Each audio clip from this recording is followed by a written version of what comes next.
Hello, welcome to APWH History Preview. Today we're going to talk about the U7 Topic 4, the cause of World War II. People after World War I called this war the War to End All Wars. The treaty that ended World War I, the Treaty of Versailles, was not a fair armistice. Instead, it was a punitive treaty between Britain and French against Germany, requiring Germany to pay large war reparation and cede land to the victorious powers. And they could not even have offensive weapons such as heavy machine gun, fighter planes, and tanks. Italy, also a victorious country, did not receive the colonies promised by British and French, and therefore was dissatisfied with British and French.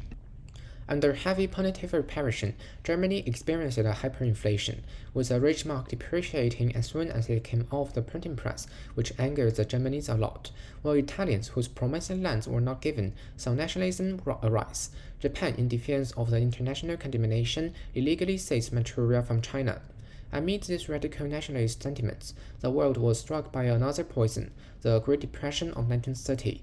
In the sense that the rising nationalism sentiments about the economic decline caused by Great Depression directly led to the rise of fascism in Germany, Italy, and Japan. Mussolini took control of Italy in 1925, while Hitler took control of Germany in 1933, and Japan occupied Manchuria from China in 1931. When the international community did not actually respond to these events, the outbreak of war was inevitable. In our perspective, that is very clear that Hitler is going to have a war just soon that he come into power. Hitler stopped the German economic to collapse and led the Germans to expand Germany's border or Lebensraum to include the Rhineland, Czechoslovakia, and also Austria with annexation. But for European people, the peace is not luxury, wars to prevent with appeasement. In the Munich Agreement or Munich Betrayal, British and French accept that Germany annexed the Czechoslovakia. British Prime Minister Chamberlain proudly declared that he had brought a peace for a generation. However, Germany's ambition could not be extinguished. Just 1 year later, in 1939, the Soviet Union and Germany divided Poland, heralding the beginning of World War II. It's worth to mention what thing happened in Russia. During the interwar period, another country also appeared in the international stage. In 1918, many things happened in the newborn Soviet Russia or Sovietskaya Russia, not just the civil war but the Allied intervention war. Britain, French, Canada, and the United States, also Japan and even the Beiyang government in China, sent troops to try to overthrow the Soviet regime, but the Red Army, led by Bolshevik and Trotsky, repelled them one by one. In the same year, the powerful Kolchak and the Japanese intervention army seriously threatened the Soviet regime, and the Bolsheviks were worried that Kolchak, Japan, and other white bandit troops would overthrow the Bolshevik and rescue the Tsar, so they secretly executed the Tsar Nicholas II and his family to prevent the brought-back of the Tsarist Russia or Tsarskaya Russia.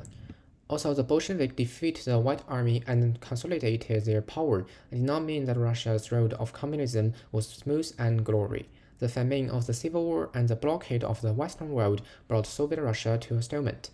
And even worse, after Stalin came to power, he began his reign of terror. He assassinated Trotsky, who was also a member of the Soviet Communist Party, but Stalin's opponents, and carried out an artificial famine in Ukraine in 1932. However, Stalin was not a simple stupid executioner, but just like what his name said, a man of iron. Under his leadership, the Soviet Union, which had been drifting in the wind and rain, completed the industrialization within 2 5-year plan and became the largest industrial power in Europe and the second in the world. But its light industrial and agriculture was still very weak. Therefore, in order to avoid war with Germany, the Soviet Russia or Soviet Union now signed the Molotov-Ribbentrop Pact with Germany and divided Poland a few days later.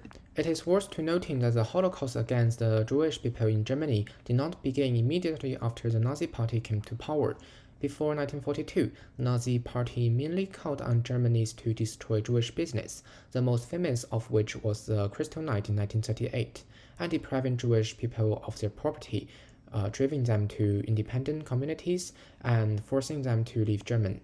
But after the start of World War II, especially after the German army was bogged down in 1942, Nazi officials convened the Wannsee Conference and determined the systematic Holocaust against the Jewish.